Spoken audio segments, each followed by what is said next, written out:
Olá, tudo bem, pessoal? Desculpa os minutinhos de atraso, eu não estava conseguindo uma conexão boa, mas agora tá tudo certo. Eu vi que o Jorge já entrou. Boa tarde, boa noite, Jorge. Jorge, tá sendo Facebook Live sim. A gente já tá ao vivo. E eu tô conseguindo ver o que você tá digitando. Você tá me ouvindo e vendo? Responde para mim só para eu saber. Jorge? Olá, pessoal. Quem mais está aí no Facebook Live hoje? Além do Jorge, Leandro. Leandro Romani entrou. Vamos lá. Deixa eu arrumar aqui. Já temos 3 pessoas. Hoje a nossa abordagem vai ser sobre gerenciamento de riscos. E a gente tem bastante coisa aí para comentar. Não é um assunto que é livre de dúvidas, né? A gente tem muita diferença em metodologias, em escopo de atuação. Leandro falando, tudo beleza por aqui? Muito bem, Leandro, curtindo aqui o que o Leandro falou. Já temos aí 5 pessoas, sejam todos bem-vindos. Eleonora, como sempre, presente. Boa noite, Eleonora. Seja bem-vinda mais uma vez. Pessoal aí que está chegando, sejam todos muito bem-vindos. Nosso tema hoje, olá, Elita De Vito, boa noite mais uma vez. Christian, que é nosso diretor, também já entrou aqui. Seja bem-vindo, Christian. Então, vamos lá. A nossa abordagem hoje vai ser sobre gerenciamento de riscos em saúde. O Cris está dando boa noite a todos. E a gente, claro que tem muitas deficiências em gerenciamento de riscos, porque hoje as instituições não seguem as etapas básicas do gerenciamento de riscos, né? A começar pela identificação dos riscos, né? Então, como é que eu faço identificação de riscos na minha organização?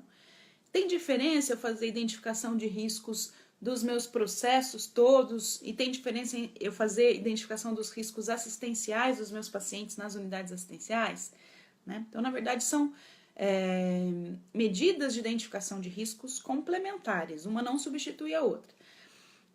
Então, identificar riscos dos processos é extremamente importante e isso tem que ser feito de uma maneira bastante sistemática. Sistemática no sentido de que a gente precisa ter uma ferramenta, uma metodologia e principalmente uma periodicidade de revisão desses riscos.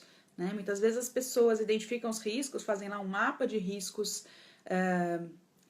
específico aí dos seus processos e esse mapa acaba ficando obsoleto em pouco tempo, né? Em menos de um ano ele pode estar obsoleto. Então o ideal é que minimamente um ano esse mapa de risco seja revisado, ou o ideal seria que ele fosse revisado pelo menos a cada 6 meses, porque a gente tem riscos que mudam sim. Ou riscos novos que acabam sendo incluídos, né, porque eles começaram a ser percebidos, ou riscos antigos que o grau, por exemplo, de probabilidade de ocorrência diminuiu bastante porque você acaba implementando ações de melhoria que acabam ou eliminando esse risco ou diminuindo a probabilidade dele ocorrer. E a gente tem, então, essa necessidade de revisão dos riscos dos processos. Eu queria saber aí, quem já temos 15 pessoas presentes, eu queria saber quem de vocês já aplica alguma metodologia de gerenciamento de riscos no seu dia a dia. Sandra, boa noite, Sandra, seja bem-vinda. Pamela entrou, seja bem-vinda, Pamela. Quem de vocês aí sabe do que eu tô falando, aplica alguma metodologia de gerenciamento de riscos, seja de processos, ou seja, identificar riscos assistenciais do paciente, né? Risco de queda, risco de flebite, risco medicamentoso. A Tássia, boa noite. Alessandra, boa noite. A Jacineide, boa noite também. E ela fala, cada setor possui riscos. E estes podem ser diferentes em cada setor. A partir dessa identificação, pode-se trabalhar com ações de melhoria? Na verdade, eles são sempre diferentes, Jacineide. Mesmo que eu tenha 2 UTIs, supondo que eu tenha 2 UTIs adulto, tá? Uma adulto A e outra adulto B, simplesmente por uma questão de infraestrutura. É certo eu falar que as duas têm os mesmos riscos? Não, porque muitas vezes eu tenho pequenas mudanças na infraestrutura de uma que a outra não tem. Eu posso ter equipes diferenciadas. Na equipe da unidade A, eu tenho uma equipe mais treinada, uma equipe que está ali há muitos anos. Na equipe B, eu já tenho um turnover maior, até porque o líder, né, é um líder um pouco mais difícil, um pouco mais autocrático. Então, eu tenho um turnover de colaboradores muito alto. Então, esse pode ser um ponto de risco que eu identifico na UTI B, que eu não identifiquei na UTI A. né? Então, esses riscos, eles são específicos para cada processo, para cada unidade da sua organização. E é preciso a gente identificar isso de forma sistemática para que os colaboradores entendam quais são esses riscos e os líderes, junto aos colaboradores, implementem medidas para que esses riscos diminuam. Então, se eu falei, por exemplo, que o turnover da UTI B é um problema, ele é um risco, porque eu estou tendo muita gente nova o tempo todo, trabalhando na minha UTI, colocando o paciente em risco, porque muitas vezes eles não estão treinados o suficiente, eu tenho que implementar medidas para eliminar esse risco, ou pelo menos para diminuir esse risco. Então, se eu não vou trocar esse líder, que talvez seja o líder o problema, eu tenho que minimamente tentar capacitar esse líder quanto a práticas de liderança, quanto a gestão de pessoas, tudo aquilo que de alguma forma eu posso estar contendo esse risco, controlando melhor esse risco, porque esse risco é um risco indireto que vai, obviamente, impactar no meu paciente, porque se eu estou tendo profissionais não capacitados cuidando da minha rede de pacientes naquele setor, eu tenho risco diferenciado. Não sei se ficou muito claro. A Luciana fala, boa noite, aqui no nosso hospital, Vitória à parte, hospital nós fazemos a matriz de gerenciamento de riscos com cada setor. Isso ajuda muito os setores se enxergarem e rever os seus processos. Nosso maior desafio é fazer essa ferramenta ser dinâmica. É isso mesmo, Luciana. Só ter uma ferramenta e pendurá-la no mural ou deixar numa pastinha não é o bastante. Porque muitos colaboradores não entendem o que é aquela ferramenta. Por que eles fizeram aquilo? Por que aquilo foi implantado? Então, mais do que ter uma ferramenta, é ela ser utilizável. Né? Ela ter, por exemplo, uma classificação de cores ou algo chamativo que rapidamente os colaboradores identifiquem quais são os riscos prioritários, por exemplo. Então, a priorização de riscos é uma parte da ferramenta que tem que ser muito bem estruturada, né, para que todos saibam quais são os meus maiores riscos aqui nessa unidade e quais são as práticas de prevenção que eu preciso preconizar frente a esses riscos mais prevalentes ou mais graves. Né? A gente sempre vai estar falando, quando a gente fala de riscos, minimamente a gente sempre tem dois critérios, a probabilidade de ocorrência e a gravidade ou severidade, né? Dependendo da ferramenta a gente usa um ou outro termo.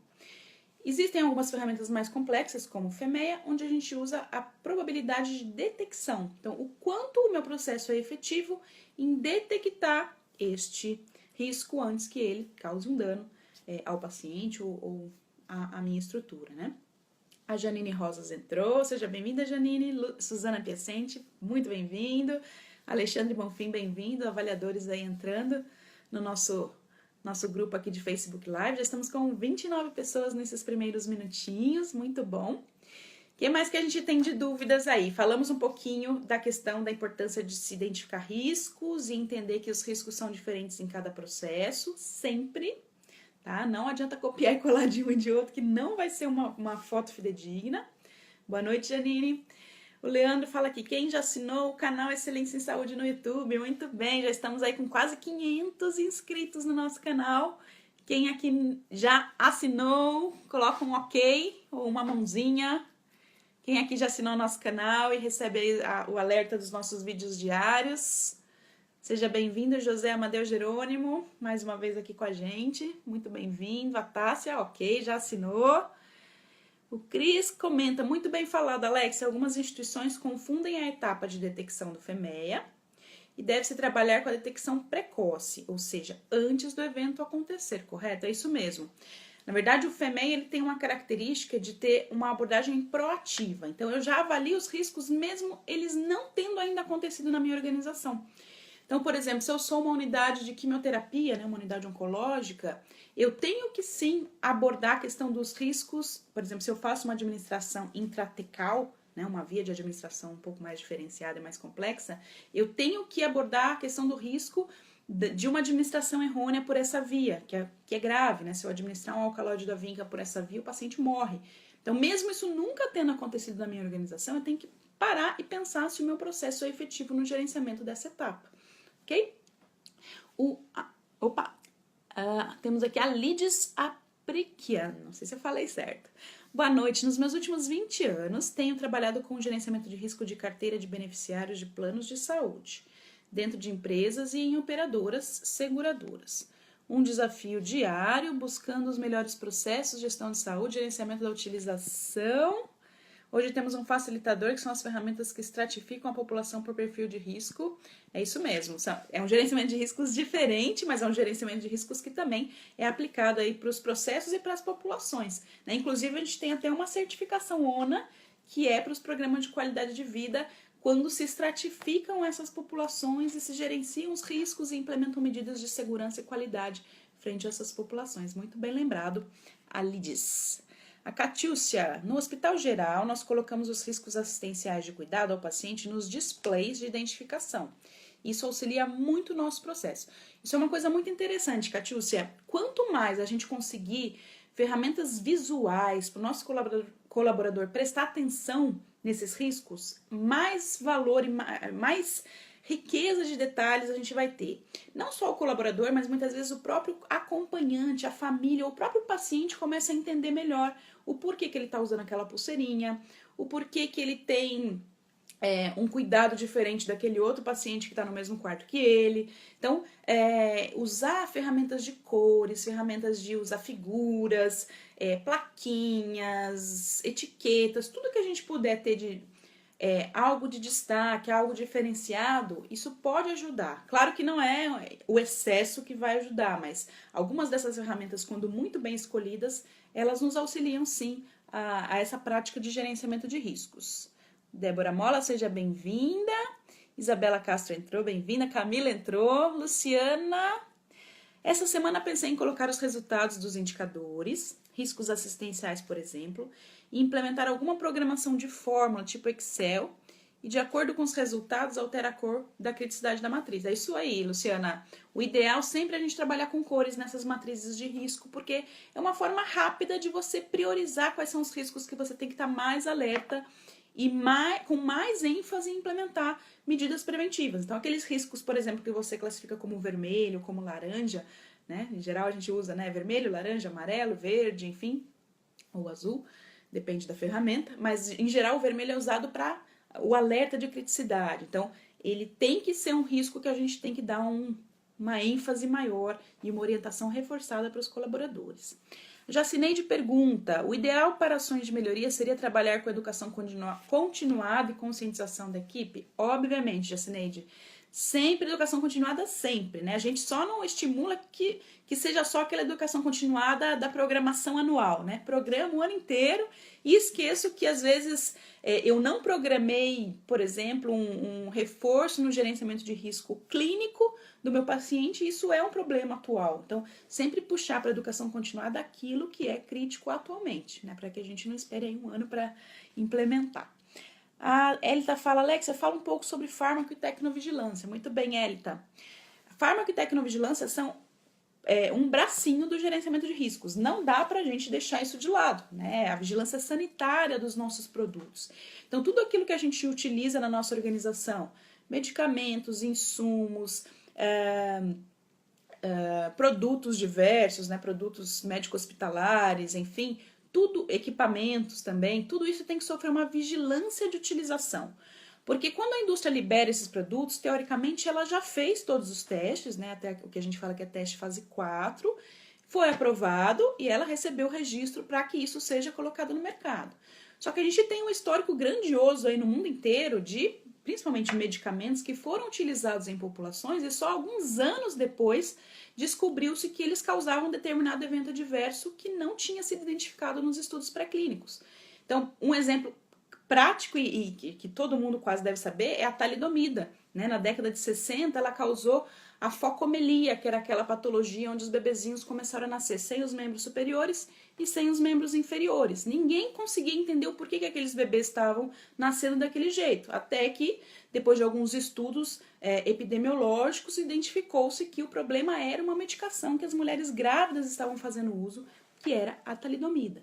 Então, a nossa vigilância ela tem que ser constante, a gente tem que estar identificando reações adversas nos nossos pacientes, eventos adversos causados muitas vezes por equipamentos médicos, né? A gente tem aí o tempo todo na nossa página do IBS, a gente emite os alertas de fármaco e tecnovigilância que a própria Anvisa libera nas informações do site dela. Por quê? Porque a gente entende que as organizações têm que estar fazendo o gerenciamento disso tudo sim.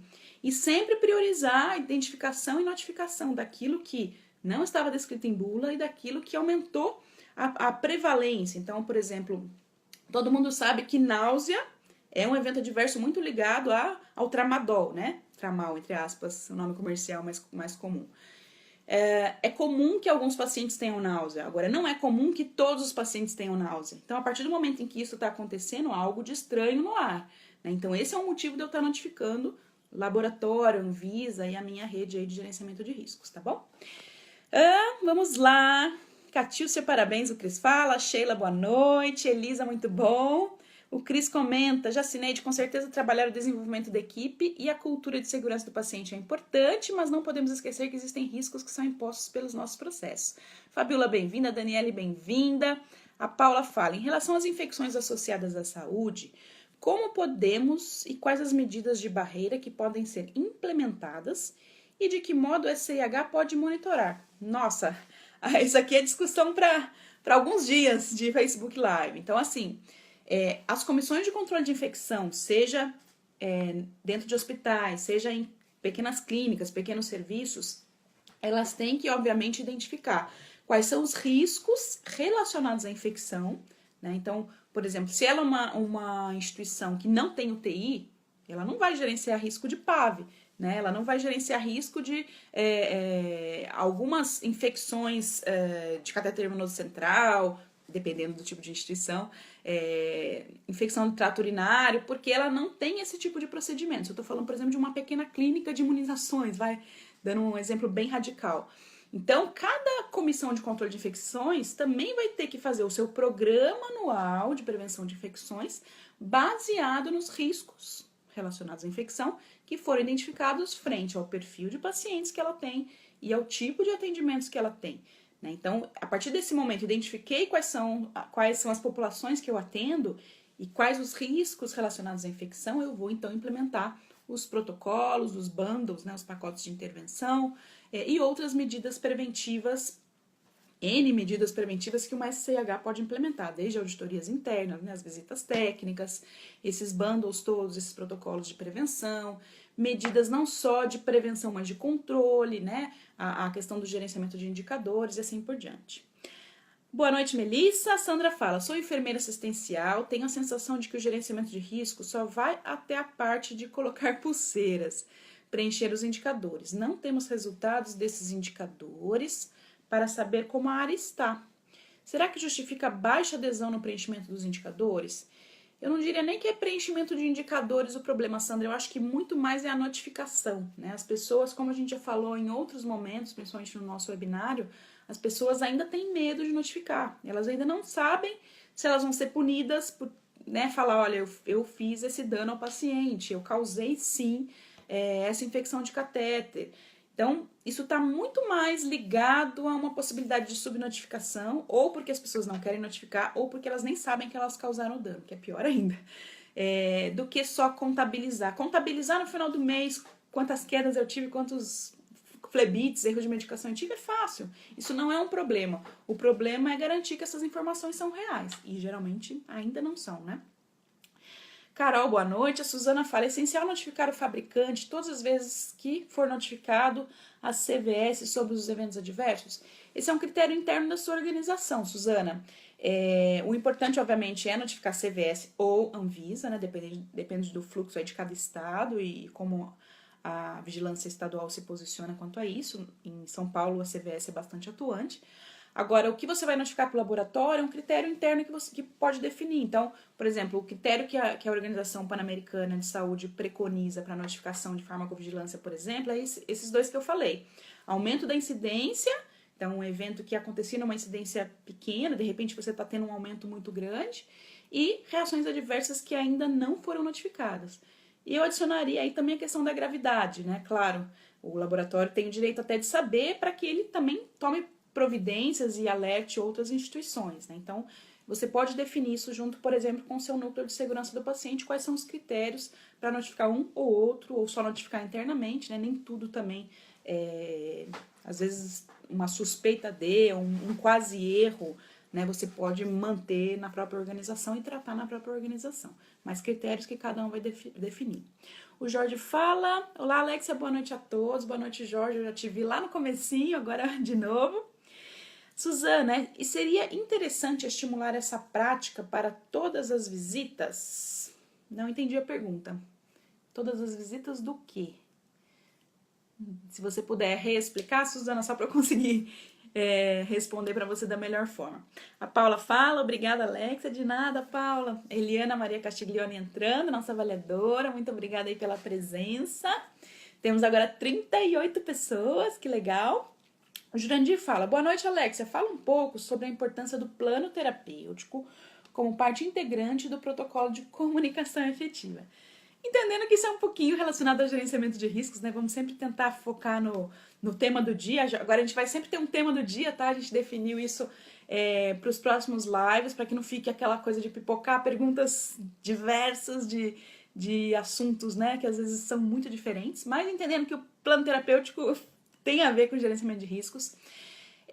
O plano terapêutico é aquele plano que o médico formaliza em prontuário, onde ele define todas as diretrizes, né, medicamentosas, não medicamentosas, toda a terapêutica daquele paciente, seja para tratá-lo, né, com foco na alta, seja para um cuidado paliativo, seja para um diagnóstico, enfim.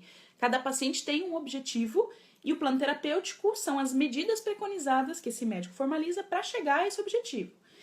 Nesse plano terapêutico são definidas medidas que envolvem toda a equipe multiprofissional, né? Então, o nutricionista tem envolvimento, o farmacêutico, o psicólogo, o terapeuta ocupacional, enfim, todos os membros da equipe multifono, odonto, tem a ver com esse plano e cada um tem que saber efetivamente qual é o seu papel nisso tudo, né?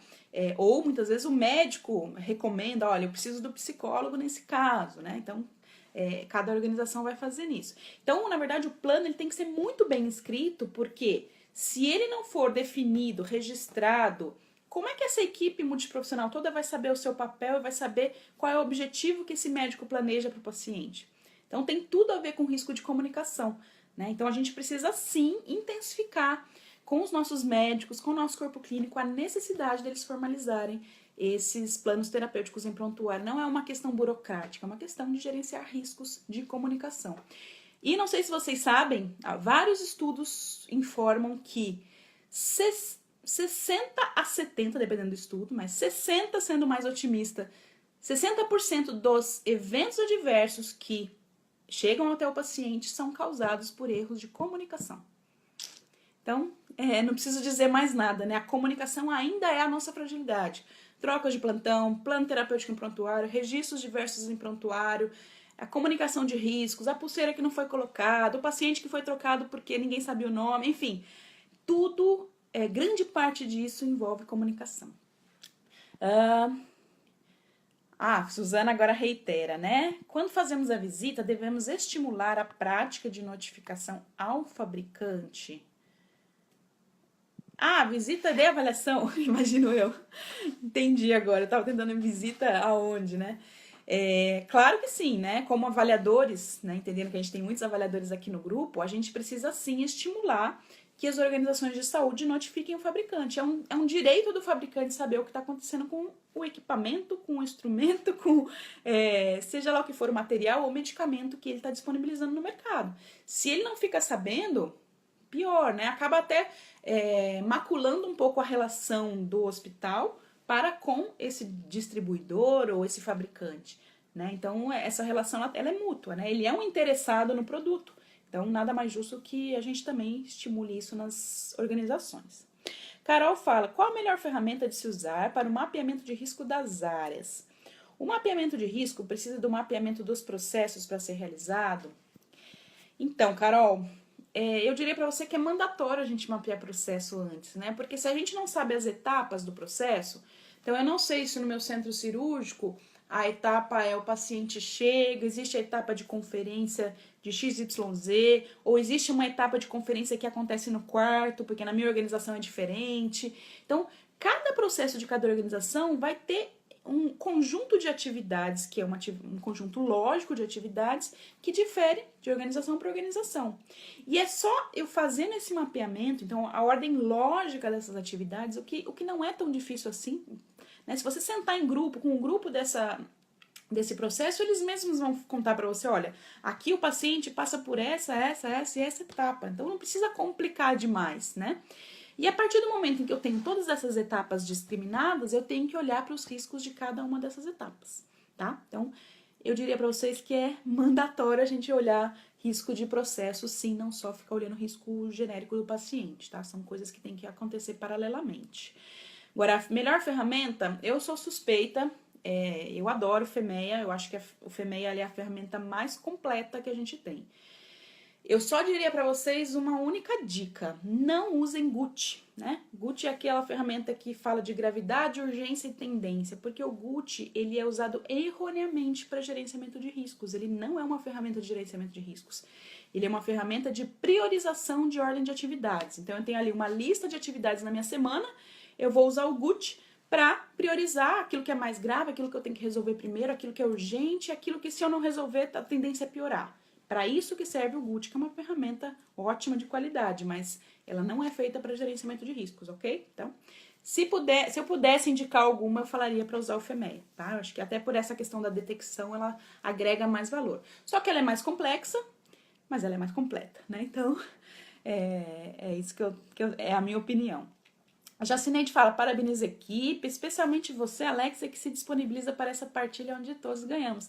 Na verdade, Jacineide, eu também ganho muito, né? Acho que vocês também me contam um pouquinho do que vocês, clientes, vocês mercado, vocês organizações estão precisando de informações, né? E a nossa função como IBS é aprimorar essa comunicação de saúde com vocês, né? A gente usa aí, a gente fala tanto de comunicação, né? Comunicação gerando eventos adversos, gerando riscos. A gente também tem estratégias para melhorar a comunicação com o nosso público, né? Então a gente usa aí o canal Excelência em Saúde, a gente usa o nosso site, a gente usa os nossos treinamentos online gratuitos, a gente usa os nossos treinamentos pagos, né? Na plataforma IBS Knowledge in Health, que a gente está atualmente aí até com o nosso curso de estruturação da gestão da qualidade em saúde, que está muito legal. Eu tenho alguns aluninhos aqui, Sandra, por exemplo, que já estão nesse curso. E a gente, o tempo todo, está estimulando que a comunicação seja a chave, né, para que a gente melhore a segurança do paciente. Então, a gente tem um outro papel, né? O papel do lado de cá é disponibilizar informações. Carol fala, muito obrigada. O Alexandre Bonfim fala um pouco da participação do paciente no gerenciamento de riscos. Como educá-los, envolvê-los nesse processo? Muito bem, Alexandre, ótima pergunta. A gente cada vez mais está trazendo para o Brasil uma onda, eu diria que é uma onda, que é o cuidado centrado no paciente, né? Então, os países mais desenvolvidos, França, Inglaterra, Estados Unidos, aqui na Austrália, eu moro na Austrália, todo mundo só fala no tal do cuidado centrado no paciente. O que é isso? É a gente prestar assistência ao nosso paciente envolvendo no cuidado. Até então, né, nessas décadas todas, nessas centenas de anos que a gente vem prestando assistência para o paciente é um mero coadjuvante, né? Ele só assiste passivamente a gente prestando assistência para ele. Na verdade, o que a gente tem que fazer é trazê-lo para essa participação.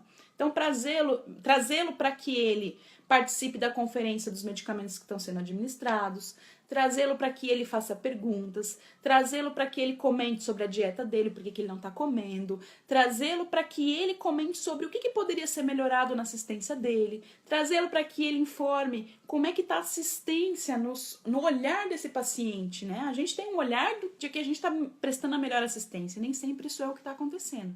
E não são só as pesquisinhas de satisfação que vão nos contar isso. Às vezes é a conversa diária com esse paciente que faz com que a gente identifique o que a gente pode melhorar. E o paciente, e principalmente o cuidador, né, ele tem um papel muito importante, porque eles precisam saber efetivamente, ser educados para quais riscos eles têm, né, que foram identificados, e como que eles podem participar disso, né? Então, por exemplo, o paciente que tem risco de queda, o cuidador hoje um dos principais responsáveis pela queda do paciente. Vocês sabiam disso? Grande parte das quedas que acontecem nos hospitais são porque o cuidador achou que era forte o suficiente para levar o paciente no banheiro. E não era, ele precisava ter chamado a enfermagem. Parte dos erros de medicação são relacionados a medicamentos que o paciente traz de casa. Muitas vezes traz de casa e não avisa a equipe de enfermagem. Então ele está tomando 2 vezes. Ele está tomando a digoxina que ele trouxe de casa e está tomando a digoxina que o hospital está fornecendo para ele. Porque ele simplesmente achou que não precisava falar.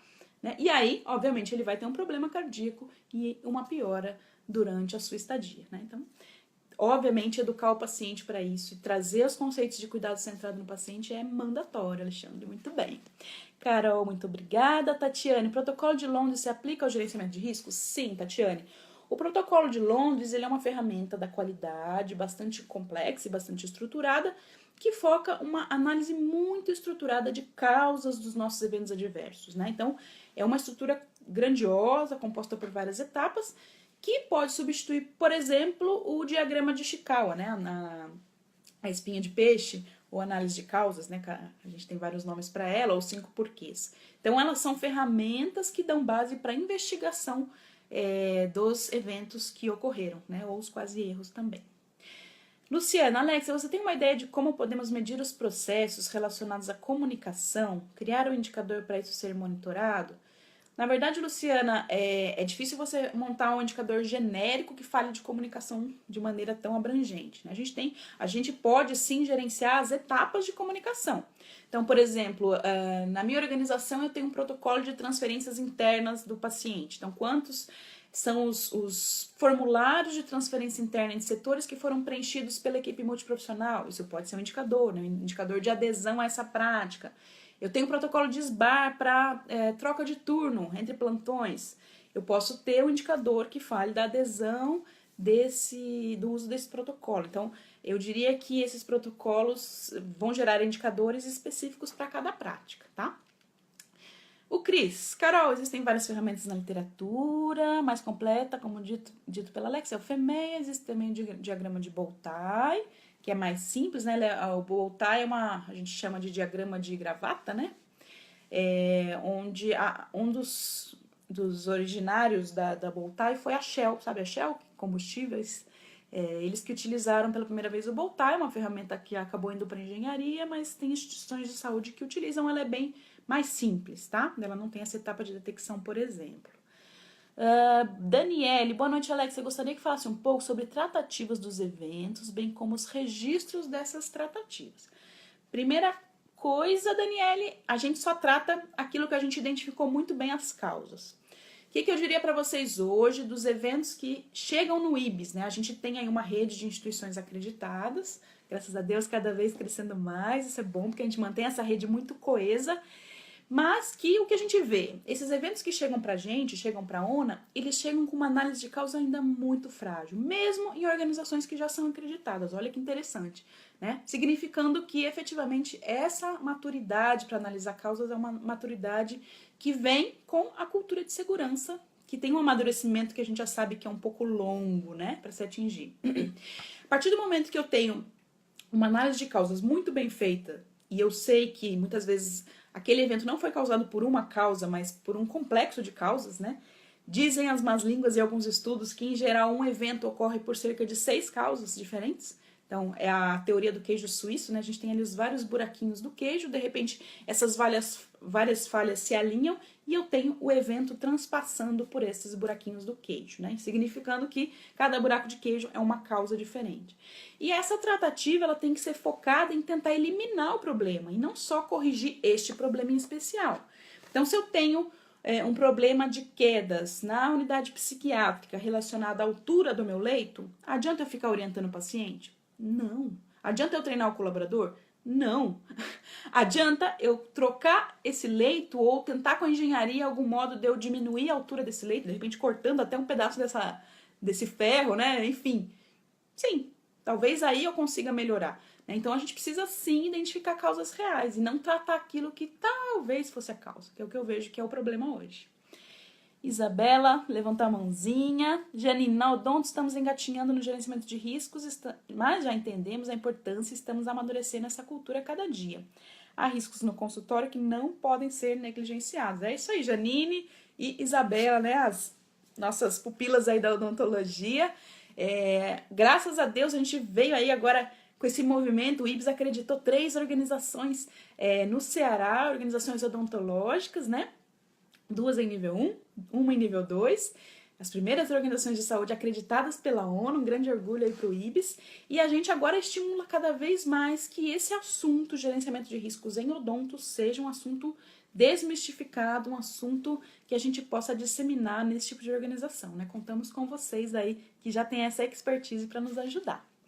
A Sandra coloca, por exemplo, ao analisar indicadores mensais sobre Flebit de uma unidade, percebemos que tivemos 10 casos mês, todos notificados. Como é o trabalho da equipe de gerenciamento até a etapa final? Sandra, na verdade, a gente não pode ficar olhando só a foto, 10 hoje, né? 20 mês passado, 15 no mês retrasado, enfim, não é só ficar olhando essa onda de vai e vem, diminui ou não diminui.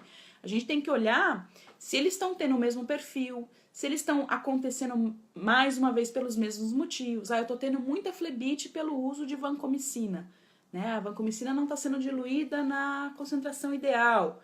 É esse problema que continua acontecendo ao longo dos meses? Se é o mesmo problema, eu não estou sendo efetivo no tratamento das minhas causas.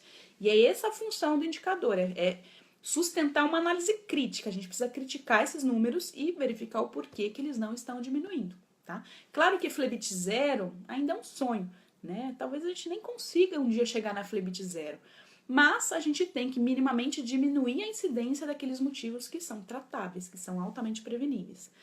Aqueles motivos relacionados à simples rede venosa frágil do paciente, dificilmente a gente vai conseguir diminuir ou eliminar, mas outros a gente consegue, tá bom?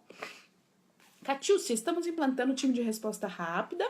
Adorei seu post com a participação da família, isso aí, no acionamento do time. Isso aí, a gente fez um vídeo semana passada sobre esse tema, né? Um estudo bem bacana aí, alguns hospitais americanos começaram a envolver a família. Então, a família é ensinada, é educada a identificar que o paciente está sofrendo uma deterioração clínica e é a família que chama o TRR, não é mais a enfermagem. Legal, né? Desafiador. Joinville entrou, seja muito bem-vinda. Cris, importante entender os casos dessas flebites, é isso aí. Tatiane, qual a melhor maneira de realizar o corte semestral no FEMEA? Tatiane, o ideal é que, como eu falei, né, seja semestral. A gente tem lá o RPN, né, que são aqueles Risk Priority Numbers, que são aqueles números de cada risco. Então, efetivamente, cada instituição tem que moldar a sua matriz de risco para que, a partir de RPN tal, você tenha obrigatoriedade de tratar aquele risco e, por exemplo, abaixo do RPN tal, né, você pode só observar o risco sem precisar lançar mão de medidas extraordinárias para tratá-lo, né? Então, cada instituição pode sim ter a liberdade de fazer esses cortes, não só semestrais, mas o corte de maneira geral e sistemática, tá? Marina Porto entrou, seja bem-vinda, Marina. Mais gente do Ceará, Alicia, bem-vinda. Tássia. Alex, eu já tenho um tempo que tenho trabalhado com a organização onde trabalho, o mapeamento dos processos. Reúno com o gestor e representantes de cada área e discutimos etapas de cada processo. No entanto, sinto que eles têm muita dificuldade por ser um assunto novo para todos nós aqui na minha região. O curso de qualidade do IBS tem tirado muitas minhas dúvidas, que bom! Você tem alguma dica ou sugestão de por onde começar? Pela instituição inteira ou posso focar por áreas? Tem alguma ferramenta mais simples que o FEMEA para mapear os processos e riscos? Bom, você pode simplificar o FEMEA, é isso que eu diria para você, tá? Então, por exemplo, você pode tirar a detecção, tem organizações de saúde que fazem isso, mas o que você não pode tirar de uma ferramenta de gerenciamento de riscos? As etapas mapeadas, então todas as etapas têm que ser contempladas. Você tem que analisar os riscos, né? O modo de falha, então, não adianta só falar que existe o risco, mas como é que ele acontece? Porque o modo de falha é o grande chance, né, do FEMEA, porque ele te traz a obrigatoriedade de olhar a causa, ele te traz algo mandatório, né? Então eu tenho que olhar de onde vem esse risco para que eu trate. Então dá para você fazer uma modificação sutil no FEMEA e torná-lo um pouco mais simples. O que o IHI, né, o Institute for Healthcare Improvement, preconiza nos grandes programas de melhoria deles, né, a principal organização americana aí de segurança do paciente. Ele sempre fala, vai fazer um projeto de melhoria, foque em uma única área. A partir do momento que essa única área deu certo, você já revisou a ferramenta, já fez, rodou, tá todo mundo sabendo e você sabe que aquilo deu certo, aí você começa um plano de expansão. Então eu fiz isso na minha farmácia, por exemplo. Agora eu vou fazer no restante das unidades de internação, daqui 2 meses eu vou contemplar as UTIs e daqui 3 meses o restante dos processos do hospital, tá? Então faz um programinha, mas sempre tente implantar primeiro numa área para você ver se deu certo, tá bom? O Jorge coloca, desculpa, gente, muito bem colocado por você, Alexia, importância de envolver o paciente nas etapas terapêuticas, é isso aí, envolver a família também.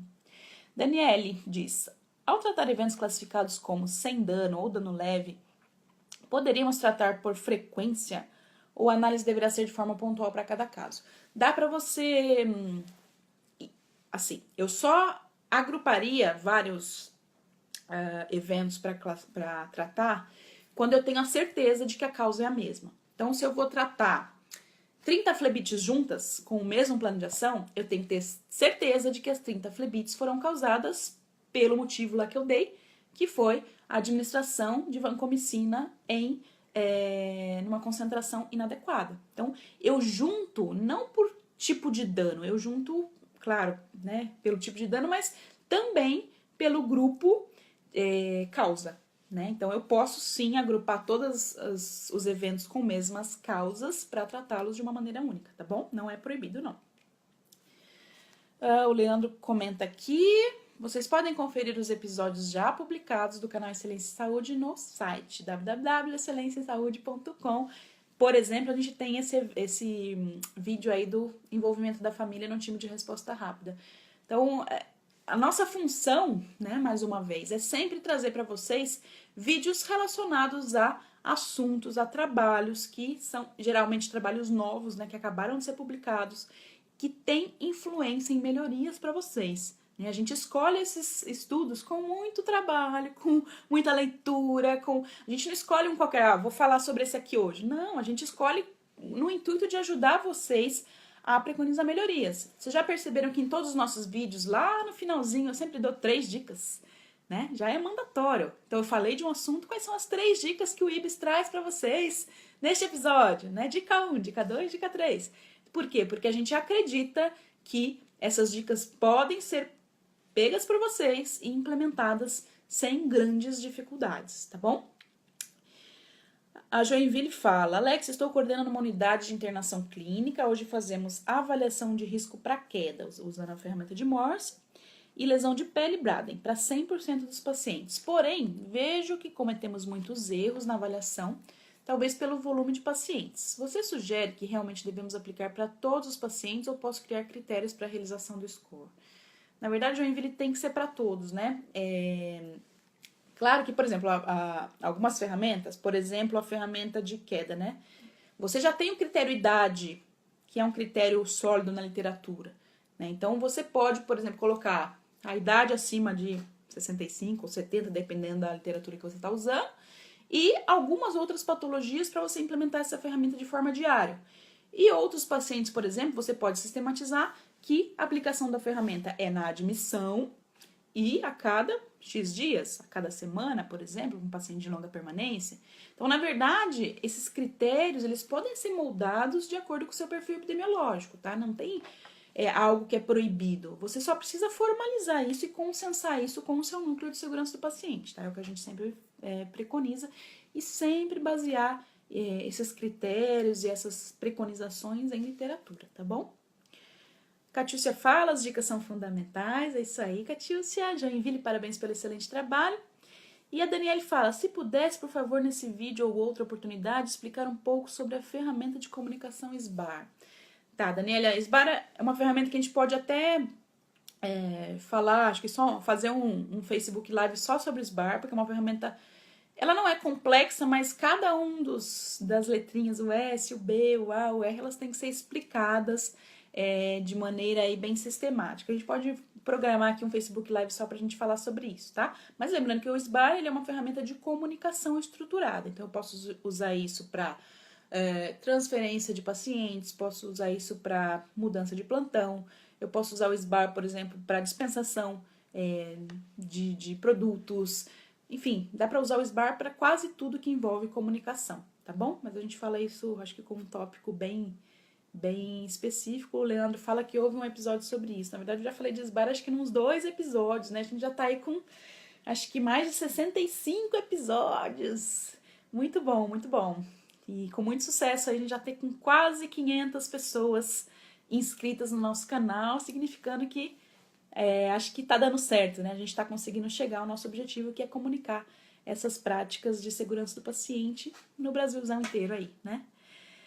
A Bruna pergunta, ó, nossas últimas perguntinhas que nosso horário já extrapolou aqui. FEMEA ou Protocolo de Londres para laboratório? Duas coisas diferentes, Bruna. FEMEA é uma ferramenta para identificar riscos e preconizar medidas de tratamento, preventivas e corretivas, ok? Então, ferramenta de identificação e gerenciamento de riscos. O Protocolo de Londres não é ferramenta de identificação e gerenciamento de riscos, é uma ferramenta para tratar um evento adverso que ocorreu. Então, são duas coisas bem separadas e dois objetivos bem separados. Você pode até usar os dois juntos na mesma instituição, tá bom? Mas para um laboratório, talvez eu estruturasse o Protocolo de Londres para aqueles eventos adversos que efetivamente causaram dano para o paciente e usar uma ferramenta mais simples, como um IXICAL ou um 5 porquês, para eventos mais rotineiros que não tem a ver com o paciente, tá bom? Tudo bem? Então, muito obrigada, Daniele, Carol, dando um oi aí. Gente, acho que deu, né? A gente falou bastante aí sobre N coisas de gerenciamento de riscos. É um assunto aí que tem mil perninhas, 1000 outras variáveis que a gente pode dar continuidade nos nossos próximos Facebook Lives. A última pergunta, eu prometo que é a última. Quanto às medicações de alta vigilância, como você sugere que façamos o controle e acompanhamento em uma unidade de internação? Joinville, eu prometo que esse vai ser o próximo assunto do nosso Facebook Live. Eu vou falar especificamente de gerenciamento de uso de medicamentos. Não percam, vai ser muito, muito legal. Obrigada, gente. Obrigada, Tássia. Obrigada, Jorge, Sandra. Já eram 30 minutos, já tá dando quase 1 hora.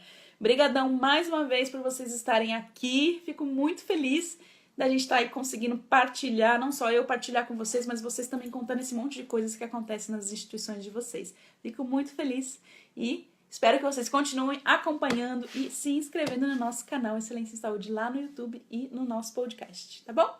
Grande beijo, espero vocês na próxima segunda-feira. Tchau, tchau. Opa, concluí.